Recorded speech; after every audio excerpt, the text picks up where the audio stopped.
एक मोठी बातमी आपल्या समोर येते आहे। एकनाथ शिंदे उपमुख्यमंत्रीपदाची शपथ घेणार। देवेंद्र फडणवीसांची शिष्टाई अखेर यशस्वी।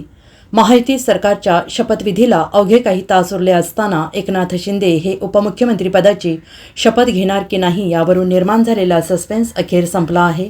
देवेंद्र फडणवीस यांच्या मनधरणीला अखेर यश आलं असून एकनाथ शिंदे हे गुरुवारी आझाद मैदानावर होत असलेल्या शपथविधी सोहळ्यात उपमुख्यमंत्रीपदाची शपथ घ्यायला तयार झाले आहेत। त्यामुळे आजच्या शपथविधी सोहळ्यात देवेंद्र फडणवीस, अजित पवार आणि एकनाथ शिंदे ही त्रिमूर्ती शपथ ग्रहण करेल।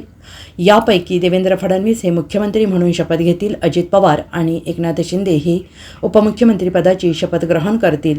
एकनाथ शिंदे हे गृह खात्याच्या मागणीवर अडून बसल्यामुळे महायुती सरकारच्या शपथविधीवर एक प्रकारची टांगती तलवार होती आणि या शपथविधी सोहळ्यात फक्त देवेंद्र फडणवीस आणि अजित पवार हे शपथ घेतात की काय अशी चिन्ह दिसत होती। मात्र देवेंद्र फडणवीस यांनी आपला सर्व राजकीय मुत्सद्दीपणा पणाला लावून एकनाथ शिंदे यांना आज उपमुख्यमंत्रीपदाची शपथ घेण्यास राजी केल्याचं सांगितलं जात आहे।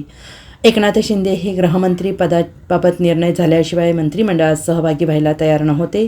मात्र तुमच्या मागणीचा सकारात्मकतेनं विचार केला जाईल, पण तुम्ही आझाद मैदानावर आमच्यासोबत शपथ घ्या अशी गळ देवेंद्र फडणवीस यांनी एकनाथ शिंदे यांना घातली आहे। Bureau report, SBN Marathi, Mumbai.